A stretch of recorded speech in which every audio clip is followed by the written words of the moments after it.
हमें इंसान का जीवन मिला, उन महापुरुषों को, क्रांति के जन्मदाता महात्मा ज्योतिराव फुले, राजर्षि भाऊ महाराज, संविधान के निर्माता आदरणीय मुक्तिदाता डॉक्टर बाबा साहब अम्बेडकर को प्रणाम करता हूँ।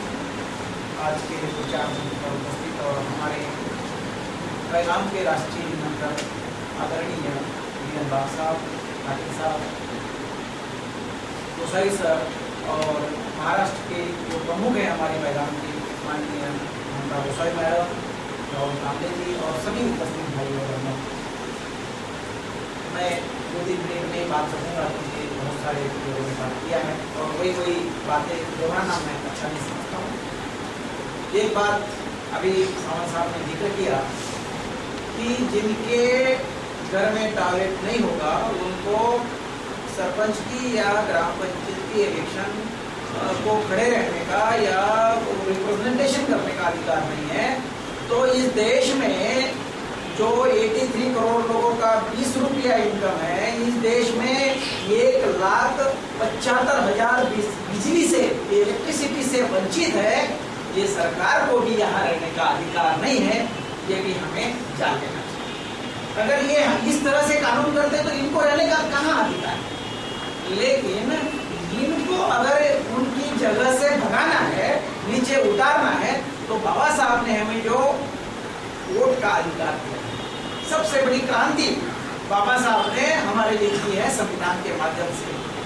एक इंसान, एक वोट का एक मूल्य, ये जो बात है ये हमारे सामने बाबा साहब ने बहुत बड़ी बात रखी है।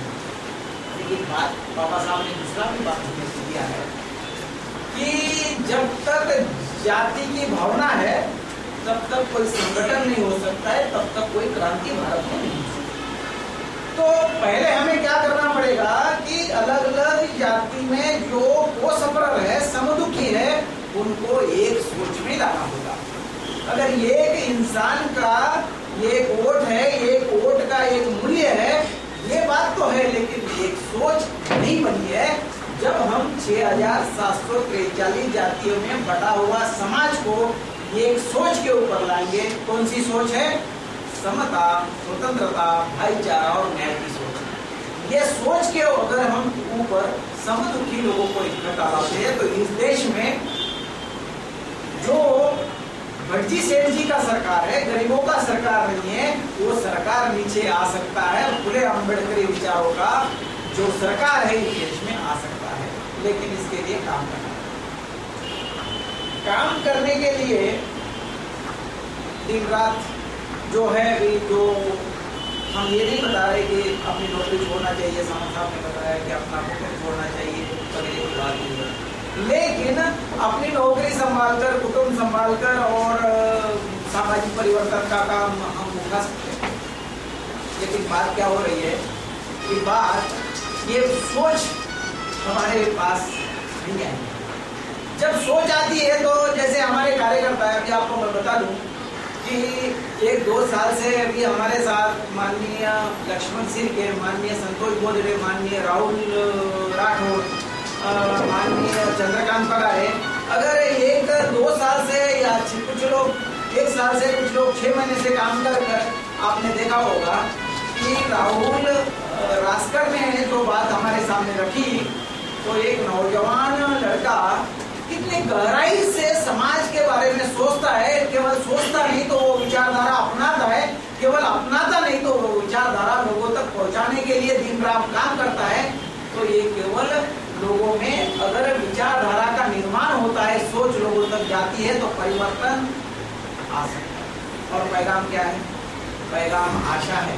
बहुत सारी बातें हैं, मैं आपको बताता हूँ कि बिलो पॉवर्टी लाइन 83 करोड़ लोग हैं, 1,75,000 जो विलेज है वो बिजली से वंचित है।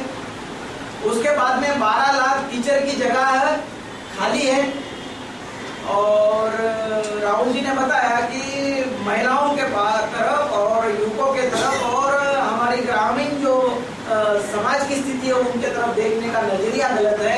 लेकिन मैं आपको ये बताना चाहता हूँ कि इसकी जड़ क्या है।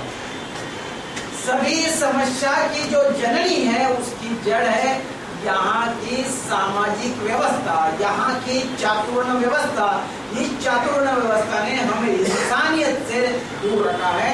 हमारा जीवन तो जानवर जैसा था, लेकिन महात्मा फुले बाबा साहब ने हमें जानवर से इंसानियत, हम इंसान हैं, उन्होंने क्या कहा, गुलाम को गुलामी का एहसास करा दो, वो रिवोल्ट करेंगे, बंद करेंगे।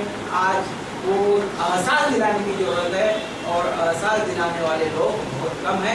अगर ये एहसास हम दिला देते हैं तो ये काम हो सकता है और ये पैगाम, ये आशा है। इतनी ढेर सारी बातें हमारे विरोध में हो रही है, लेकिन यहाँ पर बदलाव आ सकता है और बदलाव की शुरुआत हो गई है।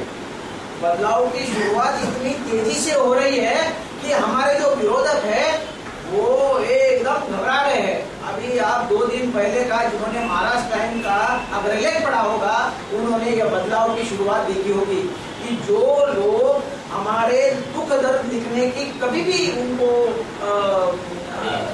पढ़ी नहीं थी, उन लोगों ने महाराष्ट्र टाइम में जो हमारा एक भाई, एक लड़का मैनहोल में गटार में पड़कर मर गया, उसके बारे में उन्होंने बहुत बड़ा आग्रह किया। लेकिन इसकी शुरुआत हमने 1 साल से किया है और 1 साल से वाघ साहब जो लिख रहे हैं माननीय मूल्यांकन साहब पैगाम में, मराठी में है, अभी हिंदी में भी आ रहा है, उसकी वजह से पूरी जो ये बड़ी सेठ जी की जो व्यवस्था है वो घबरा चुकी है।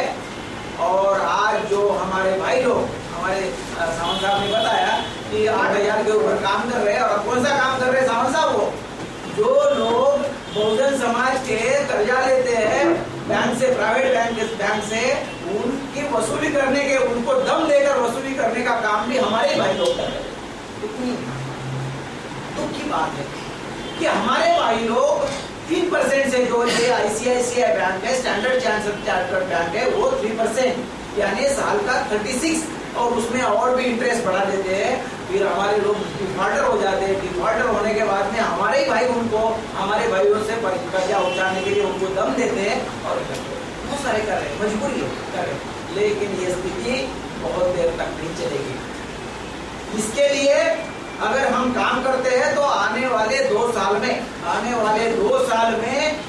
अगर हमारा ये वैचारिक परिवर्तन आम लोगों में आता है तो ये जो ऊपर वाले बैठे हैं वो तो फिर हमको जो चाहेंगे, हमको और ज्यादा करने की जरूरत नहीं, वो चाहेंगे वो पूरा करने का शुरुआत करेंगे। क्योंकि अगर अवेयरनेस बढ़ता है तो उनको पता चल जाएगा कि आगे बार हम नहीं रहेंगे, अगर ये काम नहीं करेंगे तो हम नहीं रहेंगे, तो उनको करना ही पड़ेगा। केवल चेतना, समाज में जागृति लाने की जरूरत है और जागृति कौन ला सकता है? जिनके अंदर जागृति आई है वही ला सकता है। और किसी ने कहा है कि लाखों सोए हुए लोग एक आदमी को भी जगा नहीं सकते हैं, लेकिन एक जागा हुआ